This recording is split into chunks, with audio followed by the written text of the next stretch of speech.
আমরা কোনো সমস্যায় পড়লে যেমন প্রথমেই ভগবানকে ডাকি, ঠাকুরকে বলি হে ঠাকুর সব কিছু ঠিক করে দাও, ঠিক তেমনই অসুস্থ হলে আমরা ডাক্তারের কাছে ছুটি, ভগবানের পরের জায়গাটাই আমরা ডাক্তারকে দিই। ভগবানের করুণায় যেমন আমরা সমস্ত সমস্যা কাটিয়ে উঠি, ঠিক তেমনই কিন্তু ডাক্তারদের সেবায় আমরা সাধারণ মানুষ সুস্থ হয়ে উঠি। একজন ডাক্তারই পারে একটা রোগীকে বাঁচাতে, আবার একজন ডাক্তারই পারে একজন অসুস্থ মানুষকে মারতে। ডাক্তারদের প্রতি সম্পূর্ণ শ্রদ্ধা রেখে আমি কিছু কথা আজকে বলতে চাইছি। জয় শ্রীকৃষ্ণ, রাধে রাধে, শুভ সকাল সবাইকে। কেমন আছো তোমরা সবাই? আশা করছি ভালো আছো, সুস্থ আছো। আমরা আছি মোটামুটি ভালোই। অনেক অনেক ভালোবাসা দিয়ে আরও একটা নতুন ভিডিও নিয়ে চলে আসলাম তোমাদের সামনে।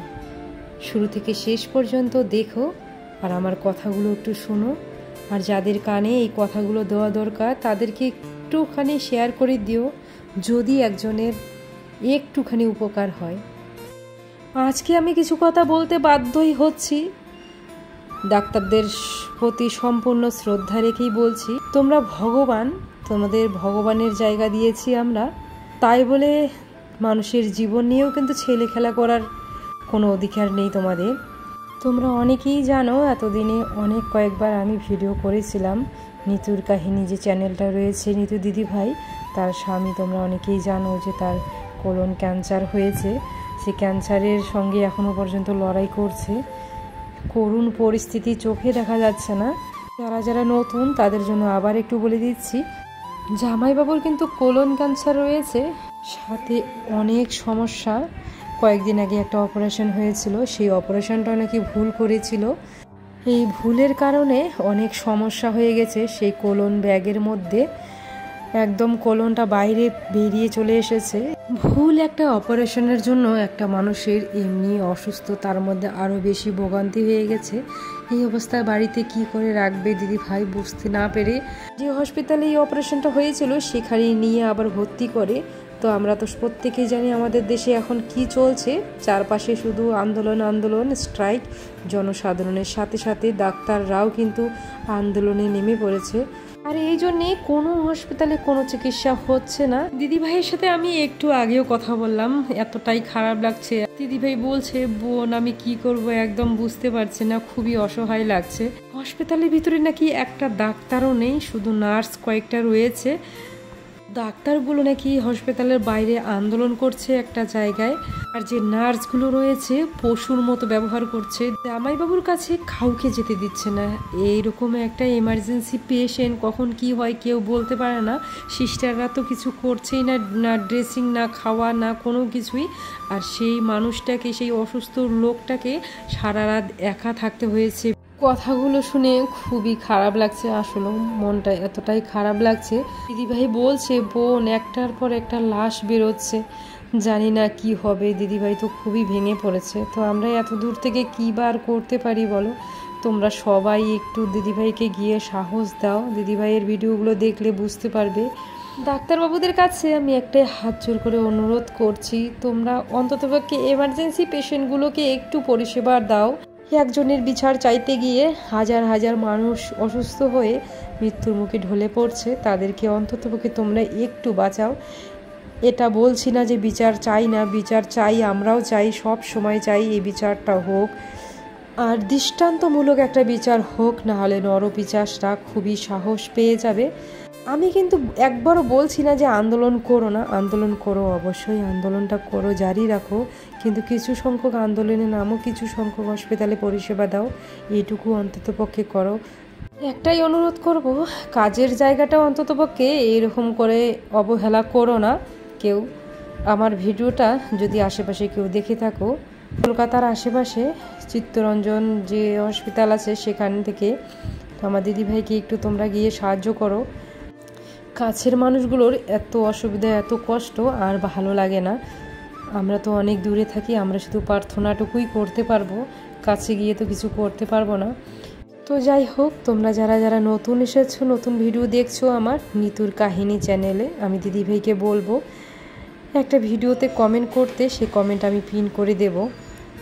তোমাদের কাছে অনুরোধ, তোমরা সেই চ্যানেলে গিয়ে একটু ভিডিওগুলো দেখে দিও। একটা ভিডিও দেখলেই তোমরা বুঝতে পারবে জামাইবাবু কতটা পাঞ্জা লড়ছে মৃত্যুর সঙ্গে প্রত্যেকটা নিয়ত। কিছু করতে পারো আর না পারো, শুধু যে টাকা পয়সা দিয়ে সাহায্য করা যায় সেটা কিন্তু নয়।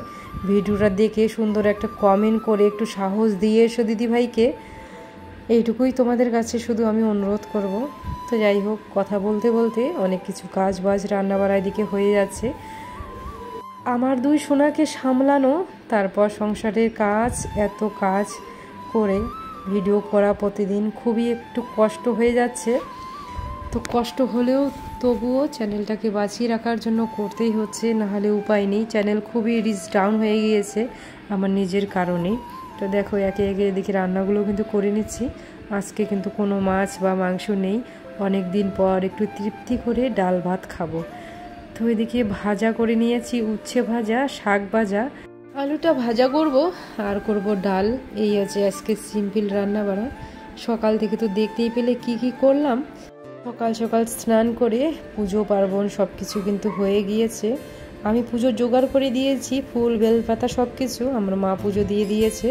তারপরে তো দুই সোনা রয়েছে, দুই সোনাকে খাওয়ানো দাওয়ানো।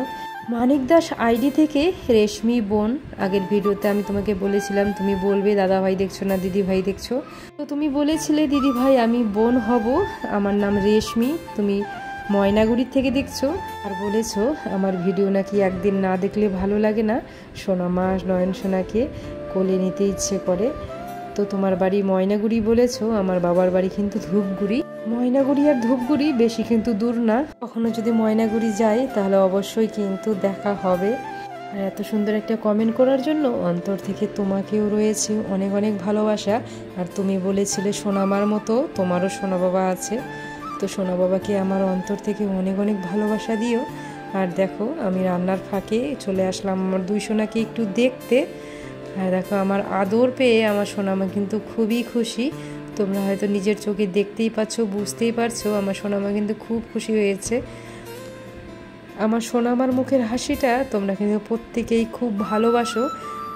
আর পৌলমী দিদি ভাই অনেকদিন পর তুমি একটা কমেন্ট করেছিলে সোনামার হাসি মুখটা দেখলে মন ভালো হয়ে যায়, মন খারাপ থাকলেও। আর তোমরা অনেকেই জানো আমার এক আর্মি দিদিভাই রয়েছে, সেই দিদিভাই কিন্তু অনেক বড় আর্মি অফিসার। দিদিভাই কয়েকদিন আগে খুব অসুস্থ ছিল। আমাদের দেশের এই অবস্থায় দিদিভাইয়ের ওখানে হাসপাতালে এক থ্যালাসেমিয়া রোগীকে দিদিভাই রক্ত দিয়েছিল। সেই রোগী এখন ভালো আছে, কিন্তু দিদিভাইয়ের শরীর খুবই খারাপ হয়ে গেছে যেহেতু অনেকগুলো রক্ত দিয়েছে। আগের ভিডিওতে আমার কমেন্ট বক্সে কমেন্ট করেছে, তো দিদিভাইয়ের শরীর নাকি খুবই খারাপ করছিল। দিদিভাই তোমার জন্য শুধু প্রার্থনা করি আমার গোপসোনার কাছে, দিদিভাই তুমি ভালো থাকো, প্রত্যেকটা মানুষ যেন ভালো থাকে। কাছের মানুষগুলোর এই চিকিৎসার অভাবে যদি এরকম করুণ অবস্থা হয় তাহলে কি মেনে নেওয়া যায় বলো? একদমই মেনে নেওয়া যায় না। জানি না এই বিচার কতদিনে হবে, আর এত এত অসুস্থ মানুষ বিনা চিকিৎসায় মারা যাবে।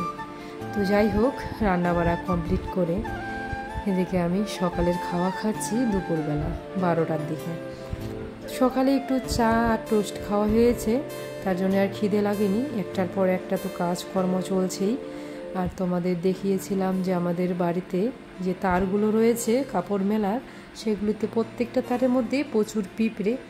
এই যে দোকানে গিয়ে নিয়ে চলে আসলাম এই যে চক, লক্ষণ চক, এই চক দিয়ে দাগ দিলে কিন্তু পিঁপড়ে আর যায় না, গেলেই মারা যায়। তো এই চকটা দেওয়ার পর অনেকটাই সুবিধা হয়েছে, একটা পিঁপড়েও ধরেনি। প্রত্যেকটা তারের মধ্যে দিয়ে দিচ্ছি।